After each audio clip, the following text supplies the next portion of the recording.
There we go. Square it up a little bit. What's up, everybody? My replay unit, you're getting this now. My live unit's probably getting an ad right now. Appreciate you watching it. An extra coffee for BC. My replay unit, my future unit that is not able to catch us live. Let's just wait a few seconds for the live unit to catch up. That's kind of backwards, right? The live unit needs to catch up. Here we go. The ads are going now. Hold on. If you don't mind, I'm going to possibly watch an ad here. Pitch in for my own coffee. Hold on, guys. All right, here we go. Let me get your playback going. What's up, everybody? Salut. Let me fix that a little bit, man. Fix that camera angle a little better. We are live, impromptu, less than a half an hour of notice. BC still trying to get situated up in here as well. There's my unit. Okay, I got the screen up there. I got 3 screens set up, a bunch of wires. We're good. Could not do a pre-record today, so we're doing this live. I got a bunch of news to distribute to you guys, a bunch of updates, reports. I think your playback sounds pretty good. Check 1 2 1 2. BC in the unit doing what we do. Yeah, that sounds good. Your playback sounds good, guys. I'm going to go to my playback so I can hear myself in real time.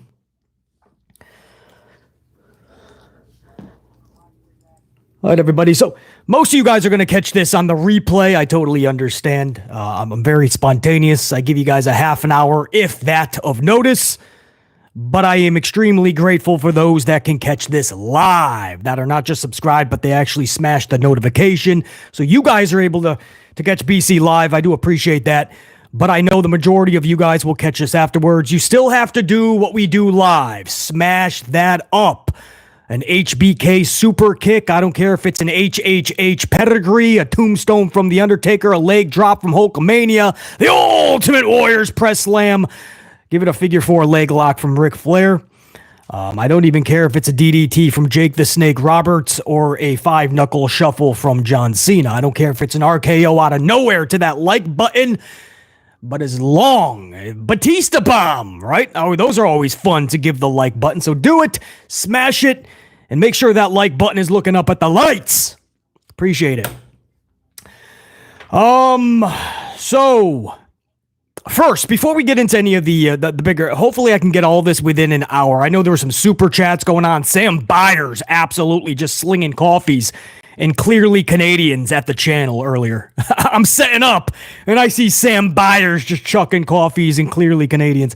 So I'm going to get to you guys for sure, man. Every super chat will hang out for sure, a little extra with the supers, but hopefully within an hour, I can get you guys out with all the info, all the reports, all of the updates, all of the news.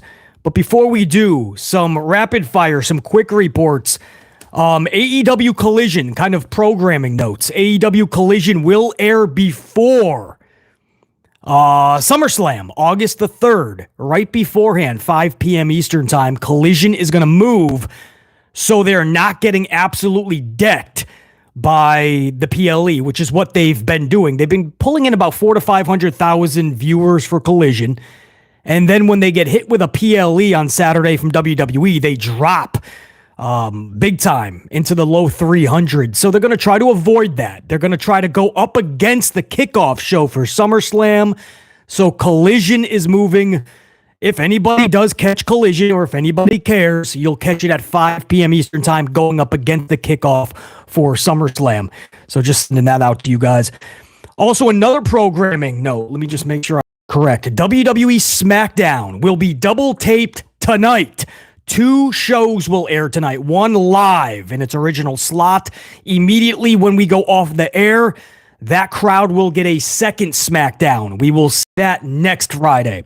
And that's being done because the talent will be on tour in Japan. Osaka and Tokyo are the big dates for their Japan tour. It's supposed to be just a long weekend for their tour, but it does fall right on that SmackDown. They're going to try to cut the ties with any strings attached. They're just going to tape that tonight. The good news is that is not the go-home show, right? You don't want a tape show for a go-home show. They will still have one more SmackDown left, 24 hours before SummerSlam. So it's not the go-home show next week, but it will be taped. So usually what we do on the channel is we just kind of go over the spoilers a few days later. So Monday, Tuesday, Wednesday, maybe next Friday, who knows? But we'll do a spoiler. That way it saves us doing a whole review afterwards because we'll already know the show. So tonight is live, and then immediately after, they're going to do a taped SmackDown. Also, this is kind of big as well, man. Really big if you're a fan of hers or have just been following along on this wild ride. But Caitlyn Clark, how it is being told to me is WWE was pursuing Caitlyn Clark. They're now in the final stages of finalizing a deal with Caitlyn Clark to put her on WWE TV. I doubt that means wrestling one-on-one matches or anything like that, guys. So don't get your hopes up too high if you're a big Caitlyn Clark fan. But they are in the stages of finalizing a plan to put her on TV. And what was told to me is they already have... Hold on, I don't want to mince words here. I want to make sure I have the actual quote, how it was sent to me. Clark, they already have a deal in place with Clark that is not connected to her on-screen appearances that WWE hopes for her. So they already have some type of deal with Caitlyn Clark. No more info is added in that. I did press. I got nothing. So I'm just glad that I got that info. I know it'll be delivered when the time is right. Any more info. But a deal separate could mean just with the WNBA in totality. So maybe that's not an exclusivity to Caitlyn Clark. So I want to just put an asterisk on that separate deal. That could be with the WNBA, just like WWE is doing with MLB and the NFL. NBA too, I believe. NHL, they're trying to put all the championship belts to them. They're trying to be affiliated with all of that. So maybe something huge coming up with the WNBA. Or maybe it is just exclusive to Caitlyn Clark. But that's separate. That deal, accordingly, or how it's being presented to me, is it's already done. That's finalized. We just don't know if that's exclusive to Caitlyn or not. But the separate deal that they're in their, supposedly their final stages, or at least trying to dot their I's, cross their T's, that's to put Caitlyn Clark on TV. And let me just put the timeline here. Clark, of course, signed as a rookie earlier this year to the Indiana Fever. This was around the same time WWE was finalizing their mega deal with the Indie Sports Commission. Put two and two together, right? So she just signs with them. WWE then signs this multi-event deal. WrestleMania is going to be there over the next few years. SummerSlam, Royal Rumble's there in January, and then several Raws and SmackDowns. And then, I think, what was the final thing? 5 or 6 actual live events. So they added on another 4 or 5 live events as well. So this was all being done around the same time. Now, Bianca Belair recently and The Miz, they not really welcomed. They've been planting seeds for Caitlyn Clark to come to WWE. Bianca Belair just extended an invitation. Miz was more like planting seeds to it. But right around that time, right afterwards, everybody was talking about Royal Rumble, right? The Royal Rumble, that's where they want Caitlyn Clark. Of course, that's Indianapolis.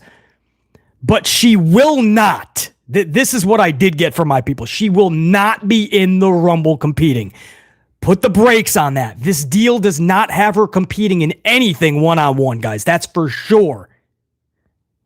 But, let me get this right. But it is supposedly for more than a one-off. So they're going to have her this makes sense. If they did this multi-event deal, many PLEs, many Raws, many SmackDowns, many live events, you want something kind of extended, right? You want a multi-appearance for Caitlyn Clark. The only thing now is, do they have her appear at the Rumble and get something started, right? Do they have her wrestle at some point in a tag team match, maybe with a Bianca Belair, something like that? Or is she just going to be a part of WWE in some other role? But do they have her appear at the Rumble, Indianapolis, or do they have her, if this is final stages, say they get something done within the next 4 weeks, you would have her appear beforehand and then announce a big appearance in January for the Rumble. I don't want to get too ahead of it, guys. That's the booker in me is planning ahead now for Caitlyn Clark. But guys, you can pretty much, yeah, that's all that needs to be done now is just to confirm that, right? Just have WWE issue the statement. So we'll wait on that. But it looks like Hunter Hearst Helmsley is set on getting Caitlyn Clark. There was this whole thing with Pat McAfee recently. It looks like Pat McAfee has landed Caitlyn Clark to be an exclusive interview for his show. They pay for that, guys. Aaron Rodgers, right? Every week, Aaron Rodgers would be on the Pat McAfee show every Tuesday. They were actually paying him for that. It was exclusive rights for that interview. It looks like they did the same thing with Caitlyn Clark. I'm going to find out more info on that.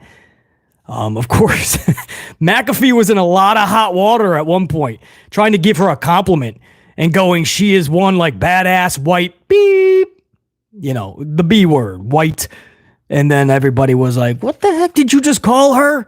But he called Caitlyn Clark personally, apologized. Caitlyn Clark was like, dude, all good. You got to believe that big indie deal with WWE, a big focal point was just keeping Pat McAfee, keeping him happy, keeping him located around, you know, that's his backyard. And now you have Caitlyn Clark with the Fever, their basketball team.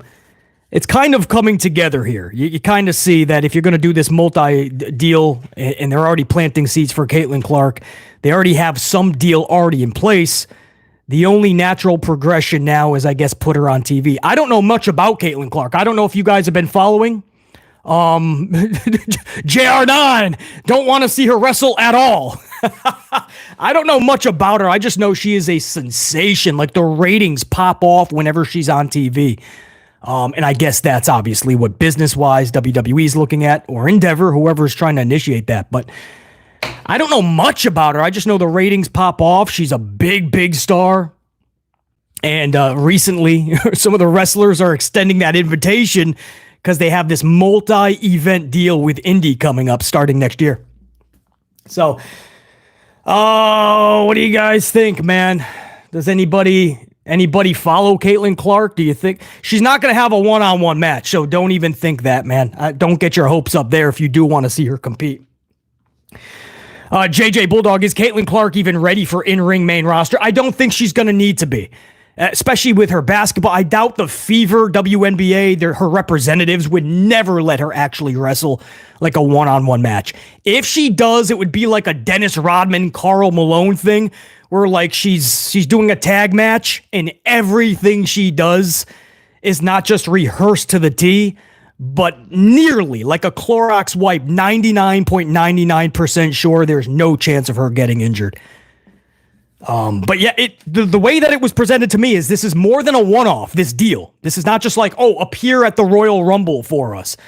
This is supposed to be like, she's going to be a big part of this multi-event deal that WWE just finalized.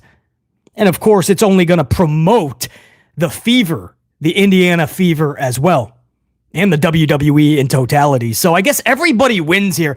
I'm going to be interested. You guys know I like kind of like the behind the scenes and all that. I'm going to be interested to see the fine detail in the agreement that they have, right?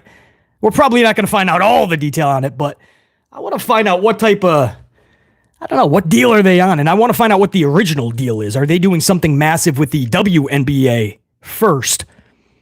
And then, of course, Caitlyn, who knows? Reese says Caitlyn Clark is meh. I know, when she was huge, when she got to the Indiana Fever, I wanted to kind of check out, like, what's all the hoopla about? And unfortunately, she had a couple of rough games. So I'm like, clearly, her performances were much better in college. Lately, I'm hearing she's really flaring it up again. She's starting to rock, and she upset a lot of people when she took herself out of the three-point competition. I believe that's tonight for WNBA, a three-point competition. She took herself out of it.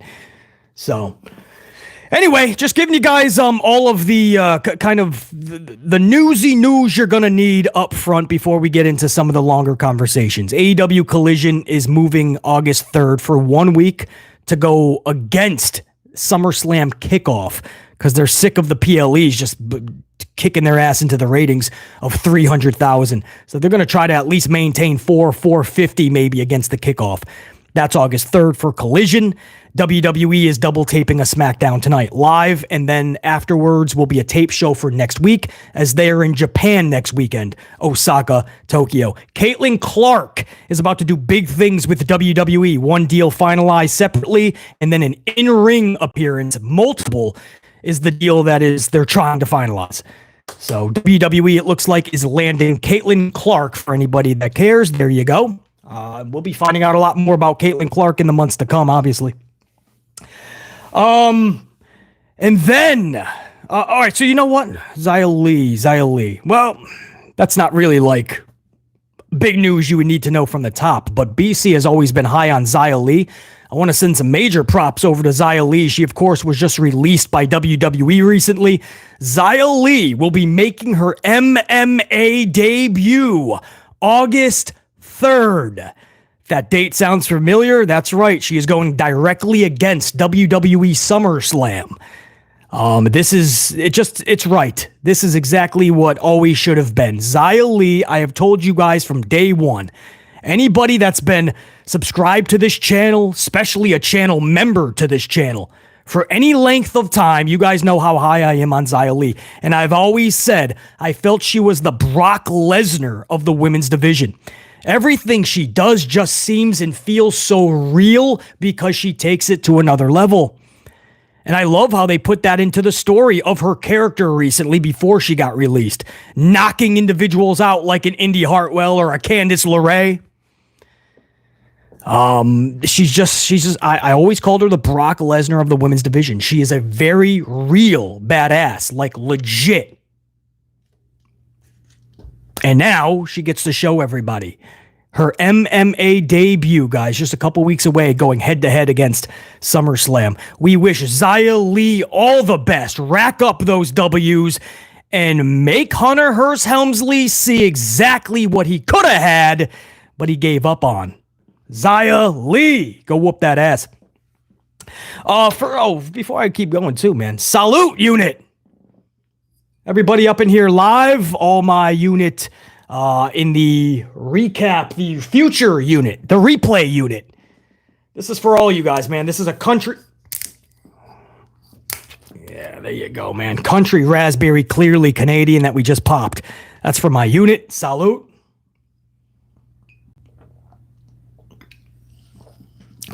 What you gonna do, brother? Hulkamania was running wild on the on all the headlines today, man. I was like, what happened to Hulk? Oh no, what'd he do? Apparently he was at the RNC last night, Republican National Convention, conference. Heavy wrestling presence there, guys. Hulk Hogan was there. Dana White was there. Linda McMahon was there. Kane was there.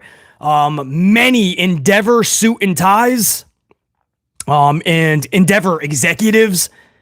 So there was a heavy Endeavor and WWE, past and current, presence at this RNC, man. Hulkamania's ripping his shirt apart, man. He was hulked up, dude.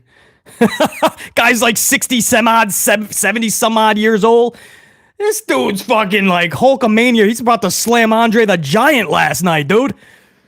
That was wild. And once I saw that, I was able to see a clip, and that was something, man. But yeah, Linda McMahon was speaking. Kept the McMahon name. Are they divorced, guys? Vince and Linda? I know they're definitely separated. You would have thought by now they would have been divorced, but she kept the McMahon. Now, I've seen people do that where they keep the last name. But are they divorced or are they just separated? I guess it doesn't really matter, right? But I just thought it was wild to see McMahon, but she's probably like, listen, at this age, I'm not changing the last name. Linda McMahon was like, listen, I don't even care. I'm a McMahon. Shove it. She told Vince, we're divorced. I want half of everything you got, but I'm still keeping the name. Okay, so they're just separated anyway. So she still is technically a McMahon. Gotcha. Appreciate it. Yeah, but Gabrielle, I mean, she kept the name. I can't hate him that much. You know, the money must still be good. If you don't like somebody like that much, one of the first things you're going to want to do is get rid of that name, I'm guessing, right? You don't want to be attached to that because when you get married, you lose your name, man. Females, you lose your name. You lose who you are. You become it's wild, man, right? It's wild. She became a McMahon decades ago. Just separated. Yeah. I wonder what, yeah, that's a wild, because they've been separated for years, though. Anyway, that was wild to see Linda McMahon's name also all up in the headlines. Like I said, Dana White, man. Dana White was off the charts last night. Dana White was like, dude, I'm supposed to be on vacation, but I got that call from the Donald, and I was like, no way am I missing this. Or he's like, his wife was like, no way you're missing this. So he had an impassioned speech. I tell you, man, a huge wrestling endeavor presence at this convention. I didn't know, I didn't know all of them were going to be there, much less speaking. That was wild. But Hulk Hogan is in the headlines. If you guys are wondering, that is why. There was this big Republican convention, whatever, last night, and Hulk Hogan was a primary speaker, and he hulked up, and he stole all the headlines. So pretty wild. All right, let's go back into, so that's Hulkamania. CM Punk, we are hearing that CM Punk is technically not cleared right now, hence why Drew McIntyre was suspended yet again this past Monday. CM Punk, they expect him to be, though, by SummerSlam. So this is a weird thing, right? Where are you going to announce the match literally 2 weeks before? Because if they announce it on Monday, and how the heck do you have that match announced if Drew McIntyre isn't even a part of the roster right now? He's suspended. So first you would have to Monday reinstate him somehow. And he just slammed referees' asses to the canvas. So it's going to take something massive to get Drew unsuspended. So that's going to take up Monday.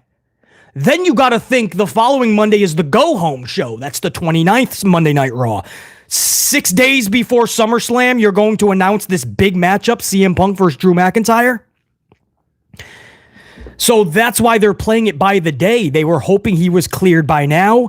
He actually is not. That's why they had to resuspend Drew McIntyre. They're playing it by ear. They're still hoping that they can get Drew and Punk for SummerSlam. At this point, guys, if he's not cleared within the next 7 days, scrap it. Scrap it. It's not needed. Do it the right way and just have it on the next PLE or down the line, because you cannot rush a match like this. And I know it's not rushed in terms of storytelling, but to just announce the match 6 days before the event when you've had multi-months of story being told just feels a little off. I want like several weeks to know that that match is happening. Then you turn up the flames on that fire with the storyline. But to play it by ear that you don't even know this match is taking place until days before the event, it looks like, I don't know if that's the best way to go about it. And then there's all this stupid talk, and I mean stupid talk, about Sethington Rollins being a referee. What? There's no scenario that calls for Rollins to be a ref. There's no title on the line. There's no reason that Seth would be in the middle of Drew and Punk's beef. Seth had his own thing with Drew, and trust me, they've settled it. They've wrestled 185 times. Seth and Drew is done. CM Punk and Sethington have their own thing that they're doing right now. Cool. That doesn't involve Seth in between Drew and Punk. No title, no nothing. Seth is just going to be in the ring as the third wheel again. He's always the third wheel. He's always the dude they have nothing for. Nobody wants or needs to see him in the scenario, but WWE tries to fit him in. It's like getting a puzzle, thinking you have the whole puzzle complete because it looks like it's complete, but you have that one piece and you don't know where it goes.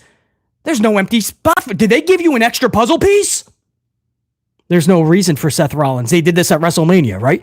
Either it's Rock and Cody or it's Rock and Roman, but nobody needed to see Seth Rollins against Rock, Seth Rollins versus Cody, or Seth Rollins versus Roman again.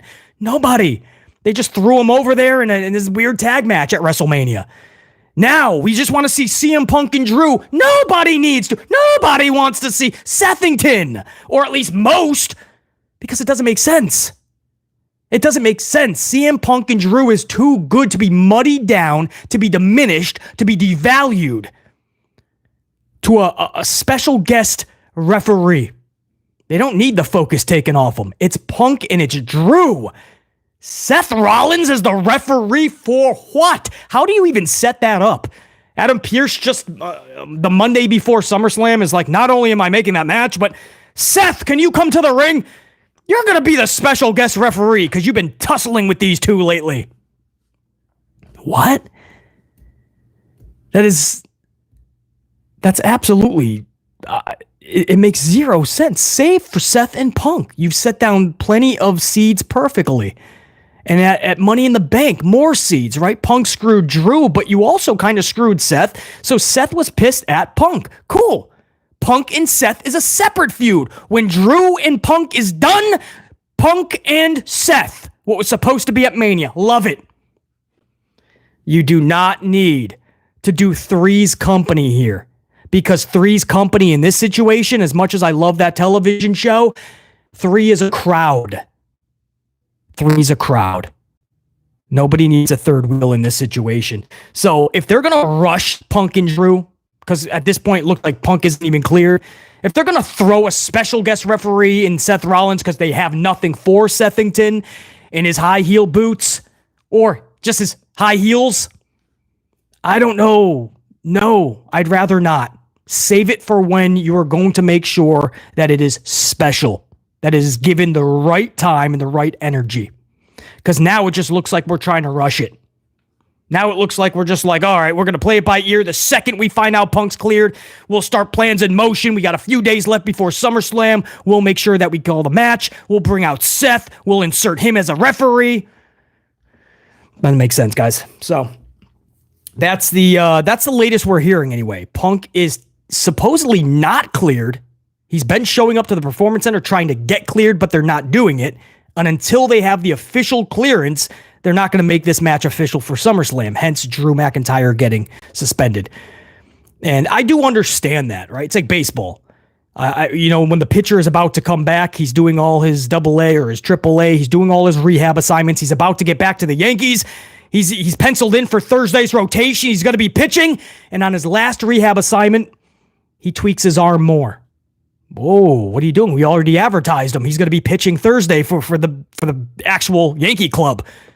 Nope, he tweaked his arm more, right? So they didn't want to announce it. WWE doesn't want to make this match, and somehow on his rehab back, tweaks that arm more. I get it.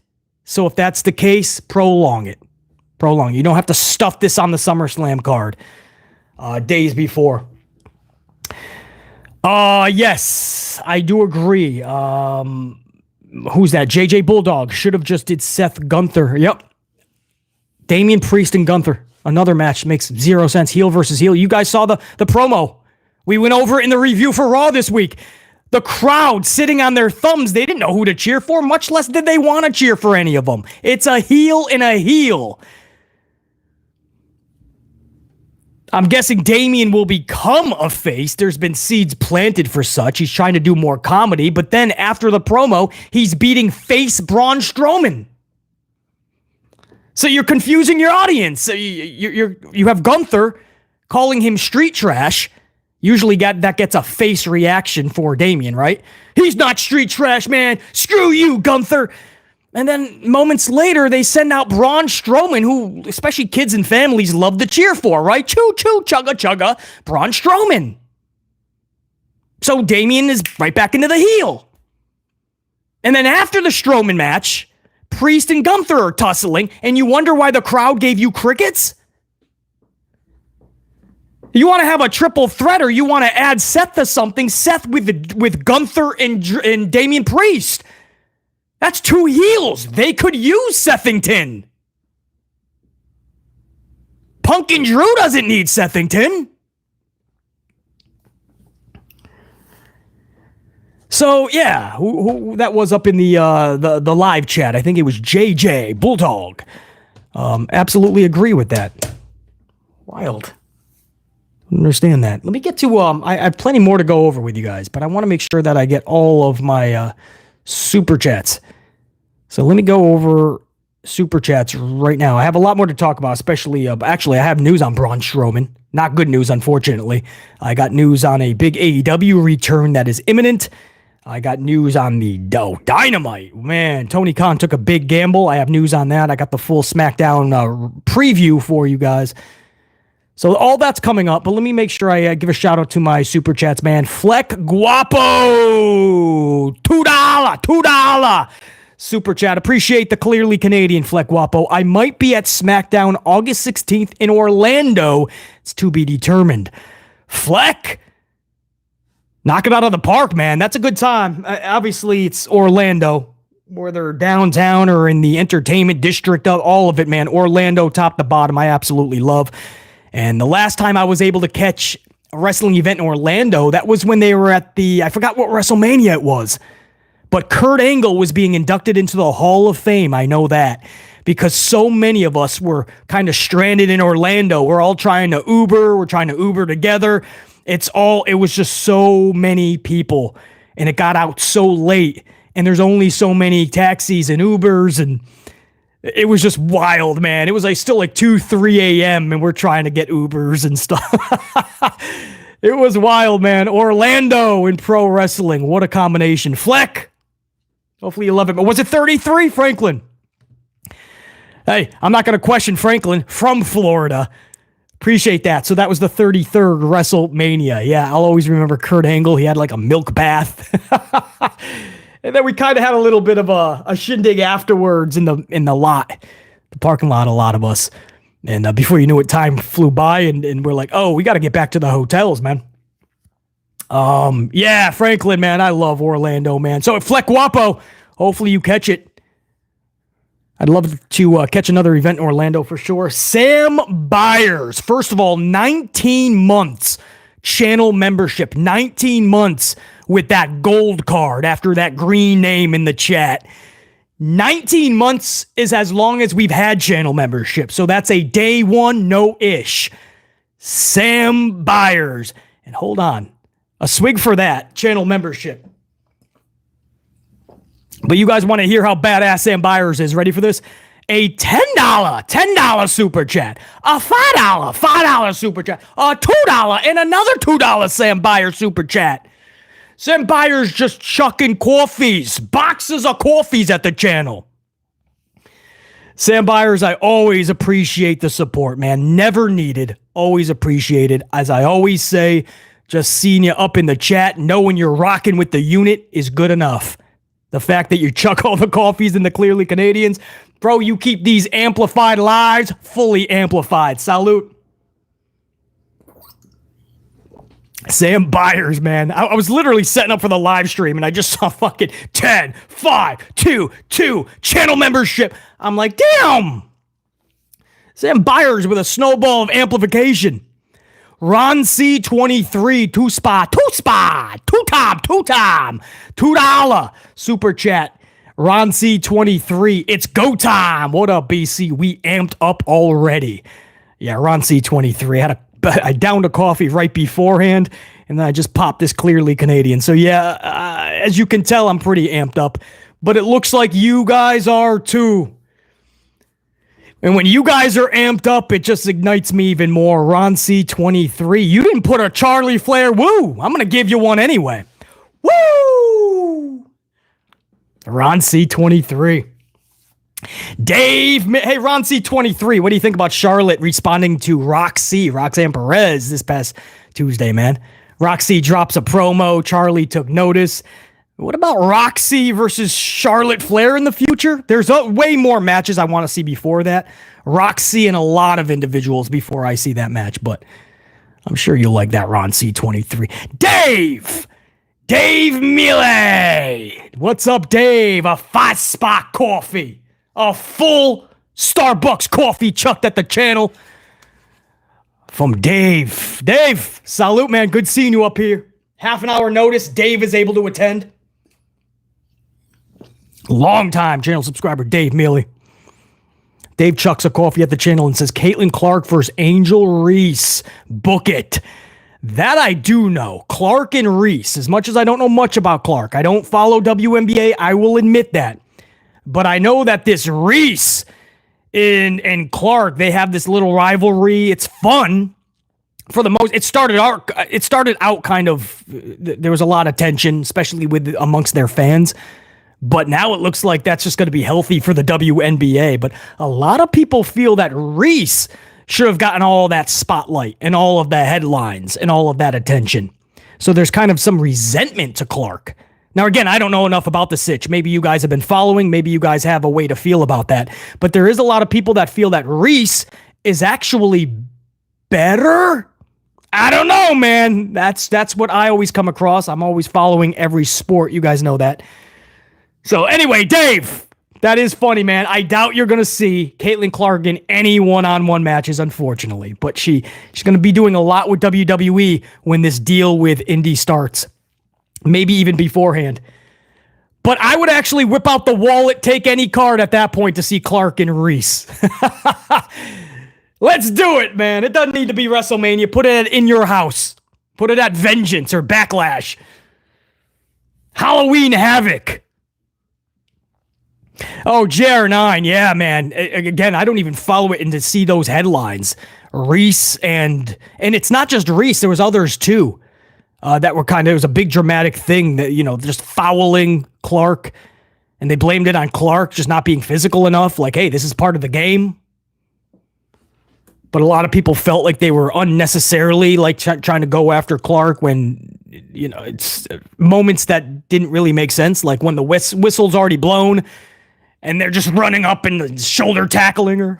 I don't know, man. You read some wild stuff when it comes to the WNBA recently.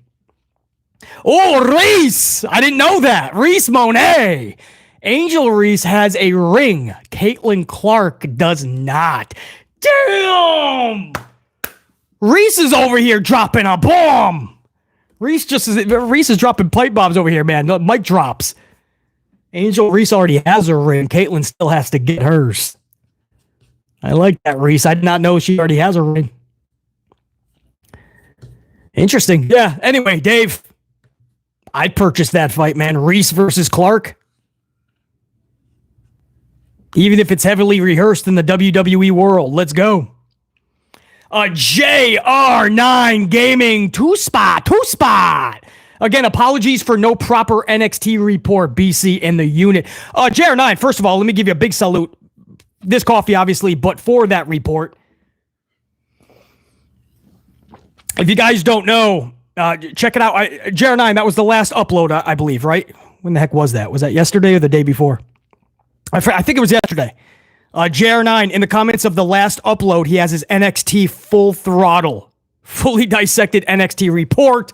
However, it's fully dissected with JC Jane. JR9 was a little bit upset, man. JR9, that was wild to hear some of those statistics and stuff, man. I can definitely see you being a big supporter of JC Jane in the way that she's been booked. And JR9, I like how you broke it down. To you pinpointed it to exactly when they had the breakup with Mandy, and then even further to the situation with the door. Was it Bailey's ding dong hello and the door didn't bust open? So it was a little bit of a botch. Nobody's real fault, just a botch. A door botch. But it was from there on that you started to notice JC's, booking kind of get a little peculiar or just go downhill. So, JR9, that was, I like how you didn't just present stats, you actually, brought it to exactly during certain points of booking, where once it happened, that's where things kind of went awry. So, hey, it didn't have the rest of the NXT show, but I tell you this, man, it was definitely an interesting read, and I do not blame you at all. If I'm supporting somebody highly, and they're just getting nothing, or they should be booked better because they have so much more to offer, you're damn right you got to talk about it. Because over the decades, or depending on how old you guys are, maybe you've only been watching 5 years, 10 years, but you've seen enough wrestlers that could have contributed, and they were just booked horribly. Almost like the company knew they were really good and did not want to give them that ball. They didn't want him at the top of their company. So anyway, JR9, no apologies needed, man. Still an awesome report. I urge you guys, check out that. A lot of you guys don't even know that went up really late yesterday. And from what I know, a lot of people weren't even notified of that upload. So there you go. I'm telling you, there was an upload, believe it or not, late last night or late evening. Go check it out and check out the comments where NXT's report of JR9's is in there. And it's not your traditional report, but it's still very eye-opening as to how somebody who is so damn good or has so much to offer is booked so poorly. And it's kind of, the reason why people like Zelina Vega on the main roster is speaking out and saying, give me the ball, right? Give me the ball. You guys saw that, right? If you did catch that upload, we talked about that yesterday. Zelina Vega actually says, I have more to go over new news for you guys, but let me just go over this real quick while we're talking about this. JR9, again, appreciate it big time. Zelina Vega says, and I quote, all my life I've heard my height holds me back. Today is no different, but there's only so much you can prove here and there. I've gotten to touch the ball, but never actually hold it. Give me the ball. If I drop it, then fuck me. I'll fall back, but I'm ready to settle this. Who do you think she's saying give me the ball to? Obviously, Hunter Hearst Helmsley, right? She's always hearing about this height thing, but she feels she's going out there and nailing it. Now, a lot of you guys are not big Zelina supporters. I've noticed that over the past few weeks that I've been so high on her. I've been high on her from day one, basically. But I know a lot of you guys are like, BC, much love, much respect. She just doesn't do it for me. Total respect to you for that. I don't even blame you. WWE hasn't given you a reason to care. No matter how talented she is, you still need proper booking. But I do put Zelina up on even if it's a minor pedestal, I do feel she deserves a lot more because she has earned a lot more in that company. She's been there 7 years. Guys, she's only had 17 singles victories. Doesn't matter if you include PLEs, Raws, SmackDowns, or live events. Zelina Vega only has 17 victories in 7 years on the main roster. That is almost as many championships as Charlotte Flair has held. I believe, 12 to 14, anywhere in between, right? 12 maybe? If you add in NXT, maybe that's 14. I don't even know. The point is, she's in the teens if you add in all the titles, and Zelina only has 17 victories, one-on-one. She only has one W in the past 3 months. For if you include live events, things like that. That was an 8-woman tag, by the way. I think that was the 8-woman tag. And it's been since December since she's had a singles television victory. Now, come on. No matter, even if you just don't like Zelina at all, I think we all would agree that she has earned a little bit more than that. She's pretty damn good. Good enough than that type of booking. Because people are taking inventory of that, right? That's going to make people decide if they're a fan of yours or not. Nobody wants to back mediocrity. Nobody's going to back average. That's silly. People want to know that you're a winner or there's a reason to back you and support you. They want to know that Zelina Vega is that person. Every time she's in a big match, Rhea Ripley, or even if it's Morgan in there with Sasha Banks, it doesn't matter. She always knocks it out of the park. So I don't understand. I always, for some reason, screw up too, and I call her 5'11" of heaven. No. She's 5'1". I don't know where I'm giving her 10 extra inches. She's 5'1", and she said in this thing, all my life I've heard my height holds me back. And then recently there was discussion with Bubba, and I think it's Busted Open. Is that what it is? That's where Bubba's at, right? Busted. And they were talking about how her height is holding her back because she's so tiny. And Bubba feels that she needs to switch up her style. Instead of doing some high octane type moves off the top rope or hurricanranas, drop leg the knee, take the knees out, and then maybe do a hurricane. What are you talking about, first of all? Why is it her that needs to switch it up? 5'1", and she's not going to make it unless she switches it up. Alexa Bliss was 5'1", correct? Or roughly 5'1". I think Alexa is 5'1", multiple time champion. She's not just leg dropping knees. Io Sky is 5'1", correct? Kairi Sane is 5'1", correct? Nikki Cross is 5'1", correct? Half the roster is 5'1". We're going to act like Zelina Vega is tiny and that's why she's never going to get anywhere. Stop it. Thank you, JR9. I also, JR9, think that Io is also 5'1". I think that Kyrie is 5'1", and I think Nikki Cross is 5'1", and maybe many others. And if they're not 5'1", they're close. It's either 5'2" or 5 feet. But they're damn sure around 5'1". Stop acting like Zelina can never achieve anything because she's a tiny individual. Stop.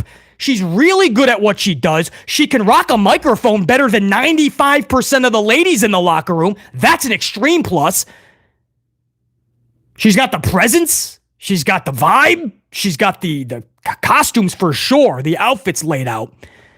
I mean, she checks off so many boxes. If she doesn't do it for you, I totally understand and I totally respect that. The way the company has booked her, I can't blame you for if she comes out, you have no attachment, no feeling whatsoever. I don't blame you at all.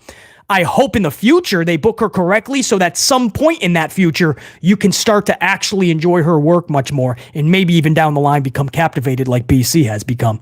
I've never been, or at least never thought of myself as a big supporter of Zelina, but every time I've noticed this recently, every time she's out there, I kind of stop what I'm doing and I'm more in tuned to what she is doing. She's so into it. Zelina really does take this a lot more serious than a lot, and you can tell because she took that frustration. She probably has had talks with Hunter Hearst Helmsley and she feels they have gone nowhere because for her now on her own, she is trying to plead out, give me the ball. If I fail, F me, I'll fall back. My bad. I'll go to the beginning. But give me the ball. Give me the chance. She feels she has never been given the chance in 7 years, only 17 victories. She got a crown and a queen of the ring and did nothing with it after that. And then they threw her, I believe, like a tag team championship. That's all she's ever had. Other than that, a lot of triple layered moose cake from catering. So, if we're just going to give all these other females like an opportunity and give them winning streaks and put the spotlight on them, whether you like her or not, again, much respect, I still feel she has earned a real opportunity. Way more than what she's been given. So I wanted to touch base on that with that conversation. That because she's tiny, she has to switch up her style and it's going to be so much harder for her. BS. Io Sky is one of the best wrestlers on the planet and former NXT and women's champion on the main roster. Alexa Bliss, a multiple-time champion on the women's roster. Kari easily could have been already a couple-time tag champion.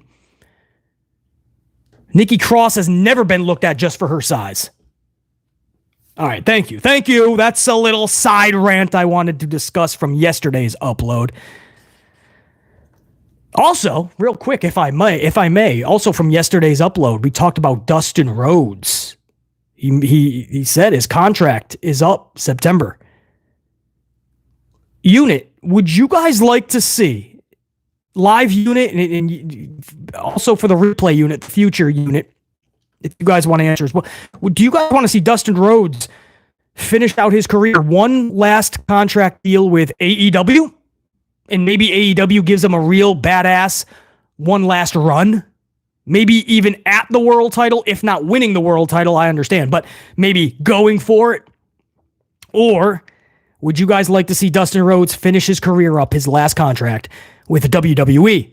One last run with his brother, maybe side by side. Maybe they face each other, go against the bloodline for Survivor Series because if his contract is up in September, guess what? Dustin could be alongside Cody, Roman, and a few others. Maybe Orton, Kevin Owens, maybe who knows, but they could be side by side for Survivor Series War Games. So in the chat, if you guys don't mind, 3 letters, would you guys like to see Dustin Rhodes have his last run, which is coming up, it looks like, because he says he is not done yet. Would you like to see him one last run AEW or his last run be in WWE starting in September? Flip says WW. JJ Bulldog says WW. CJ White says I ain't even trust AEW's booking any more than WWE's. Tony Partita says WW. Chris Maycock, WW. JC King, WW. Scholar Shear, WW. Nick Sola, WW. Kevin Plays, WW. Rich Poe, WW. A lot of WWs. I think the Cody thing's intriguing, right? And him and going against the bloodline. I think what it is, guys, is for the last 2 years, that's one of the components that Roman and Cody was missing. A lot of those weeks when they would just say words to one another, or they weren't even on the show and it was leading into a Mania. You know, we were missing that Brandy Rhodes on the microphone against Paul Heyman, right? The wife of Cody and the wise man of Roman, and just trading some shots. And then we're also missing, because Roman had his family, but Cody, his brother, was tied down in AEW, and he wasn't even really doing much in AEW. So we all were kind of like, our subconscious was like, damn, if only we had Dustin, this story would be even more impactful. So I think that's what a lot of us are thinking. Like, here with Roman coming back, you got this new bloodline version, tussling with Cody. Dustin's contract is up in 2 months, September, less than 2 months. Could you imagine, man, 2 months from now, Dustin could be shoulder to shoulder with Cody Rhodes on WWE television, staring at the bloodline. I mean, that's pretty special, because let's play devil's advocate. Let's keep him in AEW. He signs a new deal in September, or before September. New deal, 3 years, pretty much the end of Dustin's in-ring career will be AEW. What do you do with him in AEW? I'm being serious.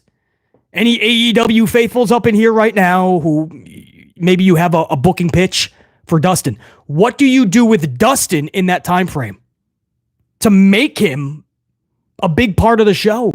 Because right now he's not. He's lost in the shuffle, and that's being generous. So if you keep him in AEW, what do you really do?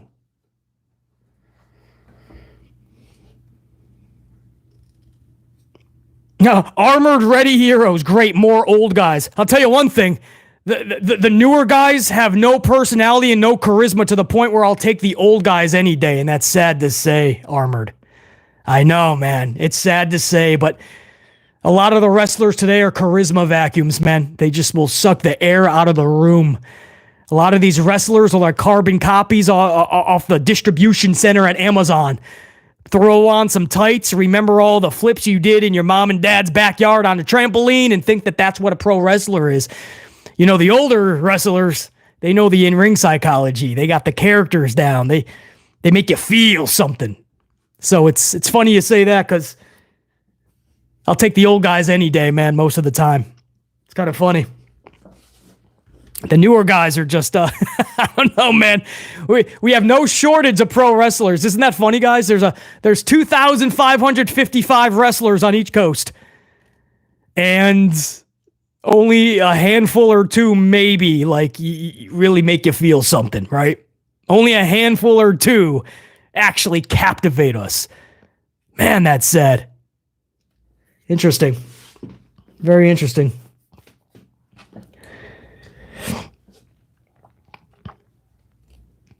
Oh, no doubt, Armored. No doubt, man. And that's the problem, right? I think that's what Vince found out, is none of these guys were really like, they weren't bringing in the revenue he was hoping for. So he would always have to bring back the Taker or the Goldbergs. He would always have to bring back these dudes. And before you know it, their wheels are going to fall off. There's only so much mileage you can have.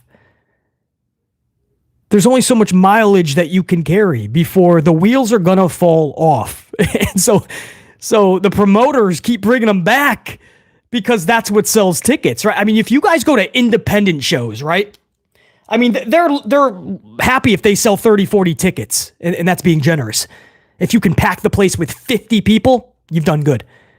And if you notice, like, a lot of the times they're trying to pack the house with older names. You got Jim Duggan, the Hacksaw Man. Maybe you have an appearance by Brutus Beefcake. Maybe Riba Tito Santana. Anybody remember Tito Santana? One of my faves. You know, maybe he's going to make an appearance. Maybe Sergeant Slaughter is going to be in the house.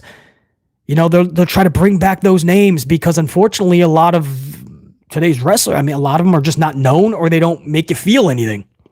So you don't want to go to the local bingo hall. Throw down that $25. It's interesting, man. So Dustin Rhodes definitely has mileage, but I've said it for a long time. Even this current variation of this current Dustin Rhodes is still better in my eyes than so many wrestlers today. I won't put a percentage on it, but not only can he still go, but he still makes me feel a lot more than a lot of the wrestlers today. Dustin Rhodes is still such an incredible professional wrestler. I absolutely feel he has one more solid run in him. And whether it's with Tony Khan's AEW or whether it's with Hunter Hearst Helmsley's WWE, I hope they do right by him. I hope he just doesn't get fledged into the mid-card for this last run in AEW, and I hope he's not just Cody's side bitch for his WWE run. I hope he actually has a run on his own merit, because Dustin Rhodes is incredible. He is a wealth of knowledge, and it is sad that The Undertaker and Dustin have both said the same thing. A lot of today's wrestlers don't even care about the wisdom they're trying to bestow upon them.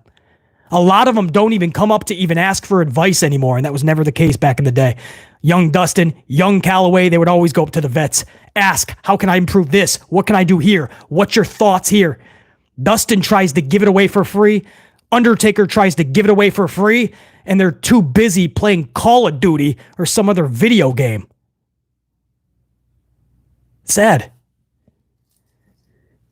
If you're in a locker room and you have The Undertaker and Dustin Rhodes there, bro, I'm canceling any plans for that day. Any time that they're willing to give, I'm going to be listening. Let's go back over to, so most of you guys are saying you want to see Dustin switch over to WWE in September when his contract ends. We had a good conversation about that in yesterday's upload. Check it out. 100 on the ups. I appreciate that, man. I know this was on a half an hour of notice, but you guys rocked it out, put us over 100 on the ups, which is going to hand the replay unit, the future amplified unit, the thousands that'll catch this afterwards. You guys are handing them, you're spotting them over 100 on the ups. So now the replay unit, take that over 2 and beyond. Come on, do your part, replay unit. CM Punk, as I said, not cleared as of now. They are hoping he is going to be by SummerSlam. If it gets too close, postpone it. Don't even rush this. The announcement has to be made plenty of time in advance so you can really turn up the heat on the storyline. Sammy Guevara headed back to AEW soon. His return is imminent. Just about how do you fit him in? How do you fit him into the equation? How do you put that puzzle piece back into that puzzle platform? Sammy Guevara on his way back. Braun Strowman currently working with an injury, we're being told. Braun recently talking about an injury too, so you can pretty much sum it up that that's the same injury that we're hearing about, his knee. Saying he's been banged up on his knee, and that's why he's looked a little bit sluggish lately. So again, the original report, then he's claiming his knee is banged up. There you go. Maybe that's the reason he got jobbed out this past Monday to Damian Priest, because trust me, when you are that size and you had just gotten back a few months ago and you're just taking one choke slam from a dude that's smaller than you, you have just been jobbed out. That was so not realistic. Did anybody catch Monday Night Raw? Did you see the choke slam? It was so bad. Like 5-6 minutes was the match. Braun Strowman is getting choke slammed by Damian just so everybody will go, wow, I guess Damian is a real legit champion. So he takes out the face Braun Strowman for his match against the heel Gunther at SummerSlam. I don't understand. Where do you guys want to go? Let's go to Dynamite. What a gamble by Tony Khan, man. What a gamble. So Tony Khan took a gamble this past Wednesday. If you guys didn't catch Dynamite, I did not catch it. I was absolutely stunned when I heard what happened. The whole first hour he dedicated to one match, MJF and Will Ospreay. 58 minutes. 58 minutes came down to the final seconds. MJF prevails. I went over the ratings report yesterday. I won't go over them now for you guys. If you guys want to know the full ratings report, Raw, SmackDown, Raw absolutely took a hit. NXT's rating, that's in yesterday's upload. Check it out. But I didn't have AEW's yet. It was too early. Well, I have it now. And I was interested to see this was either going to be a big uptick. I told you guys. This is going to be it's a gamble no matter what. It's going to be a big uptick or they're going to take a hit. The gamble paid off. Over 100,000 viewers gained on this show. Last week, Dynamite pulled 691,000 viewers. This week, 795,000 viewers, guys. Up 104K from last week, 795. They finally were able to get back over 7. It was looking very bleak for a moment there because for a while, for months, we've been saying, wow, they have not been at 800,000 for months. And then, unfortunately, it went under 7 and they couldn't get back 7. It was 6 some odd, 6 some odd, 6 some odd. Finally, they went back over 7 and they cascaded 7. They were 5,000 viewers away from finally hitting 800K again. And even though it sounds like a small number, that's major for Tony Khan, man. Just to get back to that number when for a while, it looked like it wasn't going to happen. And they were 5,000 viewers away from that. But that was a gamble to say, I'm going to take one of my complete 2 hours. I'm going to take one full of those 2 hours, and I'm just going to put in these two individuals. Now, a big part of this, no doubt, was a show called The Big Bang Theory. That, once again, guys, was, as usual, the biggest segment of the night. Big Bang Theory took their audience and like a bulldozer right into Dynamite. So that audience carries in. Q1 absolutely paid dividends. And we know this because by the time Q2 comes around, tens of thousands are usually gone. This was the same case, whereas, and this was a lower number, so that's a good sign for AEW, but still over 40,000 viewers took off in one segment. By Q2, over 40,000 viewers were gone. Now, before the end of that 58-minute match, 12,000 viewers did come back. But then hour number 2 happened. And I'm pretty sure they probably wish it would just gonna end at hour 1, because hour number 2 lost, in totality, 150,000 viewers turned the channel. Hour 2 lost 150,000 viewers. And I was hearing from a lot of people that actually tuned into that show. One individual, good friend of mine, was actually at the show. And they said that the second hour just seemed kind of rushed. Like hour 1, they had this, and because of that, they tried to put in like 5 or 6 segments. So you had the Mariah May trying to be the Tony Storm segment. You had the Chris Jericho segment. You had the Swerve Okada main event, which ended in a DQ anyway. You had Mercedes Moné and Nyla, but they had to get to Britt Baker's attack. All the pumping up of all the shows and the matches to come, the promotional. Hour 2 was just a little bit of a train wreck. And sure enough, viewers felt the same way, 150,000 lost. But it makes you think, if hour 2 was more tightened up, right? If it was more buttoned up, if hour 2 was much more presentable, and say you only lost 80 to 90,000, right? 60,000 more would have put you nearly at 850,000 viewers. That would have been massive for Tony Khan. So anyway, a huge gamble by AEW's Tony Khan, and it paid off. 795, their highest rating in months.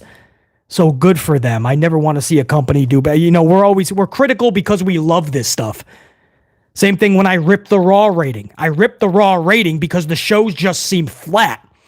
Right? If I was just ripping the shows apart and the ratings are through the roof, I'd wrap up the channel. Channel done. No need for it. Clearly, I'm just not watching or reviewing this correctly.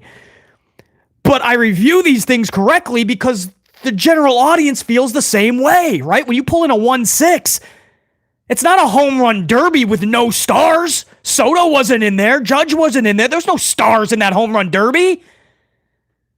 People would rather watch freaking nonsensical balls go into the bleachers than their pro wrestling product. That's a problem then in 2024.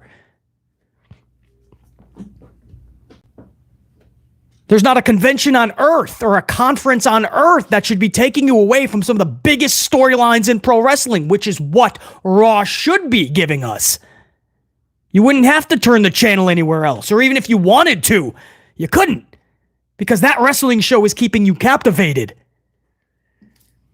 Trust me, if I was ripping Monday Night Raw apart on these reviews and the rating is 3-4 million, even 2.223, 2.4, I'd be like, all right, you know what? Maybe I should not review that show because clearly I'm off. Most people are loving it. But it's not the case, man. You know, every time when I say a show is a little bit better, it's no coincidence that the rating actually pops. Then I do a review and I'm like, whoa, this show was flat. What happened? And all of a sudden you're at a 1.6 or a 1.5. We've even dipped into the 1.4s recently. It's what we do, man. It's just about telling the truth. If you love this like we do, right? We love professional wrestling. You got to be honest about it. Same thing with AEW. You know, there's a lot of good critiquing out there because people want to see AEW succeed because when they do, not only are they going to be better, they're going to make WWE better. They're going to make pro wrestling more healthy. There are people, though, tribalism it's called, right? Tribalist fans. So there is like diehard WWE fans that just want to see AEW fail. There's AEW fans that are sick and tired of WWE. They just want to see them fail. Maybe you're against TNA, right? You just want to see TNA fail. Maybe you're a diehard of TNA. You want AEW and WWE to fail. There is tribalism as well. But you can't get caught up in that because that's just a fan of one product. And most likely, guys, you're going to find out with tribal, they don't actually watch the other show in its totality. So it's like they're just, and it's much respect, they're a fan of that product. But they probably, you know, I think they would be best served if they didn't critique the other product because they're not actually watching it. I try to as much as I can with these products. There's a lot on these shows for AEW that's just not my cup of coffee. It's more for like a niche. But I noticed that a lot of shows, AEW does open that up a little bit more. And they do try to get casuals in or those individuals in the pro wrestling world that maybe that product is not their cup of coffee. I've noticed that AEW has been trying to do that as of late, or at least here and there. And that's going to be welcoming. That is how you get $7.95. And maybe they will reach that $8.50. And maybe in a few months, they can crack 900,000 viewers again. But you know, tribalism is not going to get you anywhere. And tribalism is just wrestling, guys. That's for everything these days. It's in your politics, it's in your wrestling, it's in your sports, it's in your entertainment of all sorts. It's everywhere. Tribalism is just, it's part of 2024. So you take it with a grain of salt. But when you truly love wrestling as a whole, right, and not just a company, you want to see it all succeed. Back when I was growing up, it wasn't just WWF that I loved. It was also WCW. And this is way before Nitro, guys. This is not the wars, the Monday Night Wars. Nitro wasn't even a thing. This is even before WWE Raw was a thing. But back then, WCW just, it appealed to me. And it was much more like off the map than WWF. Trust me. WWF was up here. WCW, a lot of people didn't even know about it. But at 6:05 on Saturday night, I always made sure I was watching WCW, man, to see Sting. And Sting was the guy. Ric Flair, Vader, Barry Windham, Lex Luger, Steiner brothers, Rick and Scotty. And my point is, like, it wasn't just like, oh, WWF, screw everything else. You know, like, if you truly loved wrestling, you really tried to give everything a chance. You wanted to see it succeed. You wanted to see WCW succeed, and it did. And because of that, we got the Nitro and Raw Monday Night Wars, and we got to see all that because, man, we helped propel it. I don't remember back then. Of course, there wasn't social media or like the internet wasn't big back then or anything, but like I don't remember like WWF fans like wishing that WCW went out of business. I don't remember WCW fans wishing that WWF goes out of business. Like for some reason today, it's just like all or nothing, you know? I don't like it. Out of business. Canceled. It's kind of weird. Maybe just don't watch it. You know what I mean? Like you are just WWE, just do it. If you just like AEW and WWE raises your blood pressure, don't watch it. Right? It's that simple. I mean, if you love it and you're critiquing it because you want it to get better, that's different. Then you want to see it get better. That's a side rant, guys. That's a side rant. Hopefully that's portrayed the way that I hope that it was portrayed. Thank you for that. Letting me give out that side rant unit. I don't know what got us onto that. Oh yeah, $7.95. I think what made me go on that little side rant is because I know there's going to be a lot of people that are like angry by that. Oh, they went up to $7.95. It's still horrible. Screw them. Listen, this is coming from somebody that can't watch all of AEW. A, I just don't have the time, and B, it's just not my cup of coffee for a lot of it. But man, I don't know how you could just want it to go out of business, man. It can still be healthy for the whole industry. So to be miserable that they got a high rating? Come on.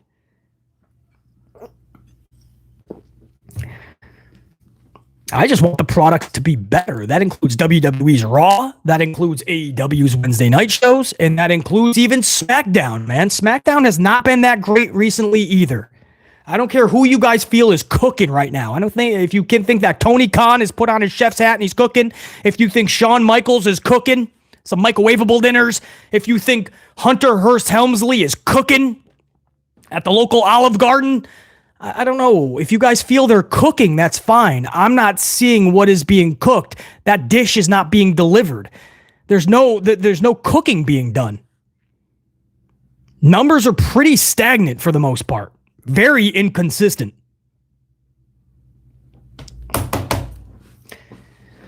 Unit. Man, these lies. I love these lies. It's just BC just has a lot of freaking caffeine and sugar and an amplified unit, and we just shoot the shit. Just rock it out. SmackDown tonight, the preview. Cody Rhodes is kicking off. Breaking news.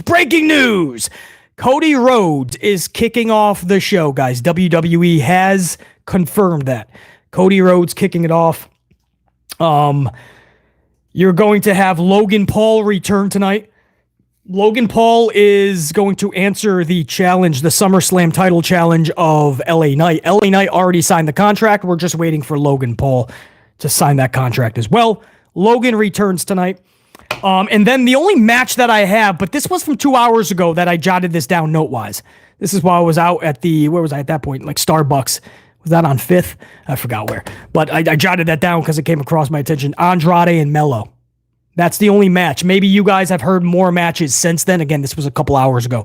Andrade versus Melo. I don't know. Does that intrigue me? Absolutely not. Never in a million years would I ask to see Andrade versus Melo. You know, never in a million years would I say, hey, I want to spend my Friday night watching Andrade and Melo have a wrestling match. But if they do give them the time, and this match is mapped out correctly, and they have a pretty badass finish that actually leads to something that's suspenseful, Melo and Andrade will be pretty good, actually. We know they have the skills to put on a good match, move for move, but I need more than that. I need a reason to care. I need a dynamite finish, no pun intended. I need a suspenseful finish to propel us to what's next for Andrade or what's next for Melo. These are all things that you need on your television show. So Andrade and Melo is the only thing that I'm hearing. You guys are telling JJ Bulldog says no. Franklin from Florida says nothing, BC, just Cody will open the show. Nothing else has been announced. Yeah, so all I'm hearing is Cody opening the show, Logan's returning, and Andrade versus Melo. And you guys are telling me here, now that's been 2 hours later, no, Meechin versus Tiffy. Is that legit? Is Tiffany Stratton taking on Mia Yim? Meechin. Thank you, guys. Is that confirmed? Did they set that up last? I know the last couple of weeks they've been trying to set that up. Nia Jax like pancake flattened Mia Yim while she was having a promo backstage with Tiffany Stratton. Oh, Jer9 says we've already seen Meechin and it was so forgettable, I forgot. Must be in my notes. How long ago was that, Jer9? I want to see what I put in my notes. I'm really high on Tiffany Stratton, though, so maybe I wasn't that harsh. Justine, much love, respect, prayer, strength over to your pops, Justine. Guys, when was Meechin and Tiffany? Can you guys give me a SmackDown? I want to see what I put in my notes. Again, because it was Tiffany and I'm high on her, I probably wasn't that harsh, but I've already forgotten about that match. March 8th. Oh, that's too far. I don't have it in this notebook, guys. Damn it. That would have been nice. That's in a whole different, that's a few months ago. But it is a rematch. You know what's funny? Is that What's funny is that Hunter Hearst Helmsley probably forgot that they've even faced each other. Right? That's what happened with Vince too back in the he would have the wrestlers face each other 106 times and we'd be pissed off because it's a rematch. But then it was like, do they even like know that it's a rematch? You know, like maybe they're just on to the next and that's just how they conduct business. So it's very, very interesting.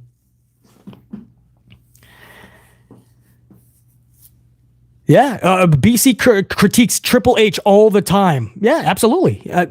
As far as I know, he's the lead writer. He's the head of creative in WWE. Raw, SmackDown, it all goes to H. So yeah, who else would I critique?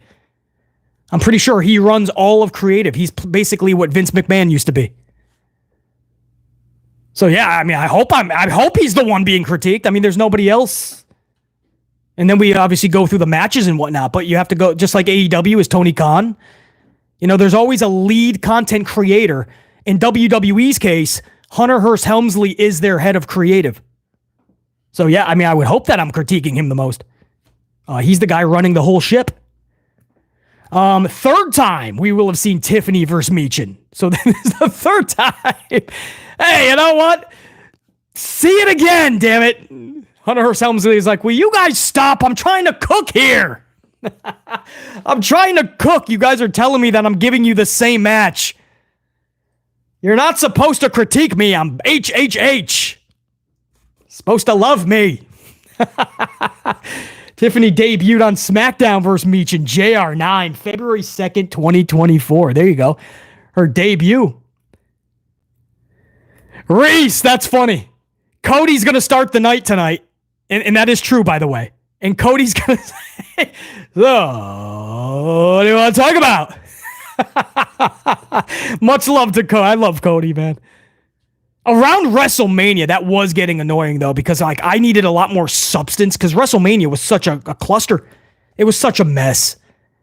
And there was so much that was just done wrong. Even when Hunter Hearst Helmsley knew that The Rock was going to be taking on Roman, and he still had Cody win there, and it was just like, why would you make those decisions? And it just muffled everything. So even weeks before, we didn't know what was the real double main event, and then it became this weird tag. And every time Cody was out there, at first anyway, he was like, oh, what I'm talking about? And I'm like, well, how about WrestleMania being in the shitter? That's what we want to talk about, Cody. Now that is kind of done, it's the dog days of summer. I can put up with talk about a little bit better. Anyway. So that's SmackDown, guys. Let me go over to, was there a super chat that I missed? I think I missed a super chat. I went through most of them earlier, just so you guys know, if you took off for 10, 20 minutes and you left a super chat in the middle of this at some point, I did go over most, I believe.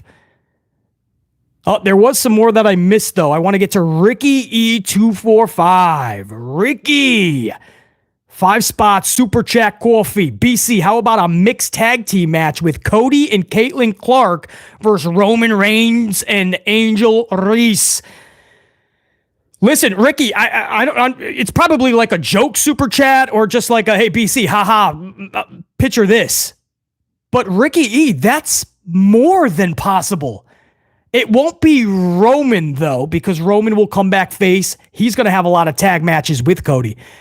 But I would not be shocked at all. I'm being so serious here, guys. If we see Caitlyn Clark with in a team, just like you saw Karl Malone and Dennis Rodman, and many other instances as well. But growing up, that was the big basketball tag team matchup, right? Rodman was with Hulk Hogan. Malone was with DDP, I believe, Diamond Dallas Page. But you could see Caitlyn Clark and somebody like Cody taking on Reese and who knows, a solo? Could you imagine Reese with Jacob Fatu? Jacob Fatu. Ooh, girl. Ricky E, man, I'm down for it, man. Whip out the wallet. Which card? Appreciate that, Ricky. Ron C23, 5-spot coffee. Oh, yes, BC. I'm down for a Charlotte versus Roxy match. Woo! Me too, man. A lot of matches I want to see first, but knowing WWE, they'll absolutely, and you know what they'll do, unfortunately? Not for you, Ron C. You love Charlie. But what they'll do, JR9, you know this, they'll feed Roxy to Charlotte Flair. You know it. You know that's what they're going to do, just like Asuka. Asuka got to Mania after winning the Rumble. Asuka had her winning streak, and Asuka was going for the title, and Asuka hit a brick wall known as Charlie Flair's booking. Asuka failed her Royal Rumble victory. Failed at WrestleMania to capture that title. Asuka lost. Asuka lost her winning streak.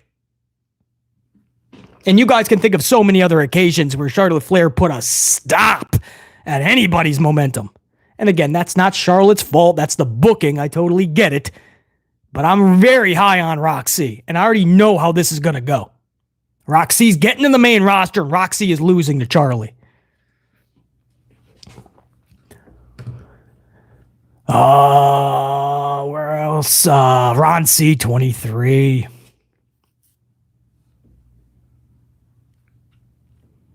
Seymour Butts. 5 spots, Super Chat Coffee. Seymour says Zelina said we can't drink their bathwater over Maxine Dupree getting booed. Hard to support that. Yeah, a lot of the ladies, the ladies catch a lot of flack. A lot. And so I think what happens is on instances where it's not a big deal at all, they still feel like they have to support. Not trying to make an excuse for it. I don't agree with that at all. I actually had a lot to say about that. I don't know if Seymour, you had heard those uploads, but I was not for the locker room coming together for that situation in that scenario. Maxine was just being booed. That was it. All they were saying was, boo, you suck, Maxine, don't come back. Meaning like to their town, to their city, to their state. Who cares? They're a paying fan. There was much worse in pro wrestling, that said. And much more to come together and say absolutely not. Zero tolerance policy on that type of disrespect. Zero tolerance policy. That will not be put up with. But that wasn't it. Maxine was just being, there was this one heckler, and he was like, boo, you suck, Maxine, don't come back. And there was a lot of talent, especially the female talent, that kind of came together, and they were like, this is so wrong, and this is, how would you like it if somebody came to your work and ripped you apart? It's like, this is professional wrestling. They're paying to see your wrestling, your entertainment. And if they feel that you're not good, or they just look at you as the heel and they're going to boo you, then you suck, don't come back is not that bad. You should get into this business to get things like that said at you. You suck, don't come back. That wasn't that bad. And there was a lot of people were trying to say, like, you can be nicer if you have nothing. You don't have to critique her wrestling knowing that she's trying to get better. Something like that. And I'm like, these are paying fans. They're not paying so that they can watch your training session. That's what NXT was supposed to be for. That's what wrestling school is supposed to be. They didn't pay all this money to watch you train to be a wrestler. You're supposed to already be a superstar. You're Maxine Dupree. Now, all of a sudden, the fans are getting criticized because they're booing you because they don't think you're any good, and you're telling them, hey, we're trying to train here. Then this should be free. WWE should be free if they're putting wrestlers out there that are not quite trained or not trained properly. Damn, BC's good.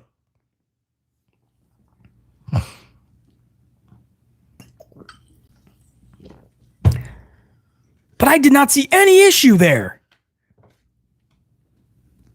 But that there was just like, oh my goodness, how can you tell somebody? And furthermore, can I just say that if I'm walking down aisle 5 at a Target and the stalker is literally dropping bottles of Clearly Canadian, they're smashing all over the place. I don't think you can get these at Target, but the point is, like, the bottles are smashing. He's pushing shit through, and it's actually coming out the other side and landing on little old ladies' heads. The fucking toilet paper, he's ripping it open as he's trying to stock it, so toilet paper's falling out, but he's like, hey, it's an 18-pack, you're going to get at least 16 or 17 rolls. I don't know where the other roll or two is. It fell out. If that stocker is I'm probably going to say, bruh, go to the back, have some coffee. Take 10 minutes. You need to get off the floor. I'm probably going to tell him, in some type of way, you suck at your job. You suck. You suck. You just suck. Like you can't stock these shelves. You're done. You just got to leave. You got to go. Now, I don't know if he can literally flip a burger or not, or if he can be like one of those construction workers where you watch the one guy with the fucking drill and 16 are watching him. I don't even know if he can do that, but I know that stocking is not his thing. If you're a barista and you're burning all the beans, you step into Starbucks or the Dunkin' and all you smell is burnt beans and you're dropping people's coffees and you're putting the wrong name on it, you're probably not a good barista, by the way. And if the coffee sucks, you're just going to take your $6 or $7 or $8 coffee. You're going to take a sip. It absolutely tastes like shit. And you're going to walk out with it anyway because you don't want to critique the barista? You don't want to make them feel bad? Or are you going to give that coffee back and say, that's not what I ordered, or it was not made correctly? That is not a vanilla latte double shot. Slight shed of espresso. No, that's not what I ordered. I don't even know what that is. Right? You're probably going to give it back. That's $8. Why would you just take the coffee and go out knowing that's not what you ordered? Or it just tastes like absolute just shit. If Maxine was out there and that crowd felt like that was a poor performance, they did not like the performance, or they just felt like treating her like a heel and booing her, that's their prerogative. Woo! I tell you, BC is on a roll, brother. I don't even know what was that. Oh, that was Seymour, but Seymour with that $5 say, Zelina talking about not drinking their bath water over the Maxine Dupree getting booed. Hard to support that. Yeah. My whole little rant there is because a lot of the females were kind of jumping on and trying to just get each other's back. Not an excuse. I don't like it either, but I totally understand. This is not the first time things like that has happened. The women are much more defensive than the men in pro wrestling because the women catch a lot more heat. So it's a totally different experience for them than it is the dudes.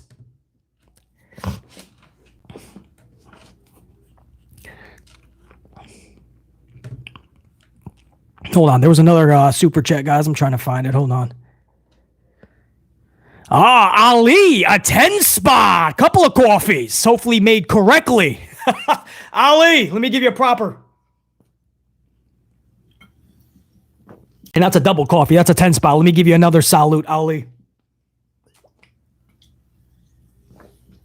Yeah. Man, you guys are amped up. I love it. Ali, I appreciate it, man. $10 super chat. Hey, BC, quick question, if I may. Would you see Bo Dallas versus Chad Gable or Uncle Howdy versus Chad Gable, or do a 6-man tag between them?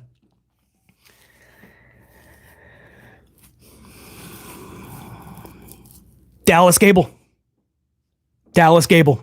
No reason for Uncle Howdy right now in Gable. And if you want to prolong it, then for sure, Dallas Gable first. And the way they set it up on Monday, it's already perfectly sitting there for him. It's literally there for anybody. Ali, it's Bo Dallas, Chad Gable. Bo Dallas and Chad Gable was set up perfectly on Monday. That was not Uncle Howdy out there. That was Bo. That was Bo getting ambushed by Chad Gable's new crew with the Creed brothers. It's perfect. Just like Bray Wyatt, we don't always have to see him as the Fiend or this alter character. Bo Dallas is damn good. Bo Dallas has a character as Bo Dallas. I don't even care if Bo Dallas was in the B team. Bo Dallas I always like to see Bo Dallas. So anyway, yeah, short answer, Bo Dallas, Chad Gable. In the future, of course, you can mix in the Howdy. 6-man tags I don't usually like. More than likely, you're going to have, maybe even for SummerSlam, you're going to have a multi-man match, right? Creeds and Chad versus which mix-up of the Wyatt 6. But Ali, I would absolutely go Bo, Chad Gable up front. Appreciate that, Ali. James Shrimp Fajitas. Go rock it out, man. I appreciate you, James Shrimp Fajitas. Salute. Keep on rocking, brother. Thanks for stopping by, dude. And James Shrimp Fajitas, we basically done anyway, man, for this stream. So you pretty much caught the whole entire thing. So go rock out. Guys, I appreciate you big time, man. I tried to get you out within an hour, but I had a lot of caffeine in me. You guys were fully amplified. So clearly we went a little bit over an hour. Salute. I appreciate you guys big time, man. We'll do this. What's tomorrow? Tomorrow is the SmackDown review. So what we're going to do is, I don't think that's going to be live, but I'll try to get that out at a reasonable time. Either way, sometime this weekend, be on the lookout for the SmackDown review. You guys will be getting that. Go over what Cody said, what he talked about. Logan Paul's response to LA Knight's contract signing for a SummerSlam title match. Andrade Mello, Tiffany Stratton versus Meechin, you guys are telling me, and what the bloodline ends up doing. We'll have the review tomorrow at some point. And yeah, at any moment, you should be subscribed and notified anyway, because at any moment, I could pop up with a live stream with about 10 minutes of notice. So I appreciate it. Until next time, and there will be that next time. Top guys, we're out. BC in the unit. Saying check you. Salute. 150 on the ups. I appreciate it. Future unit, you got a very small task. Get that over to 250 even. Let's start talking 3. Salute, unit. Check you.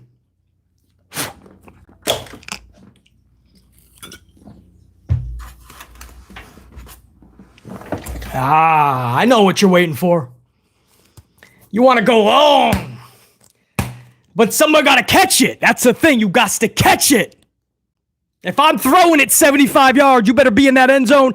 You got to be touching. You got to be catching this thing. I don't want it dropped. I don't want it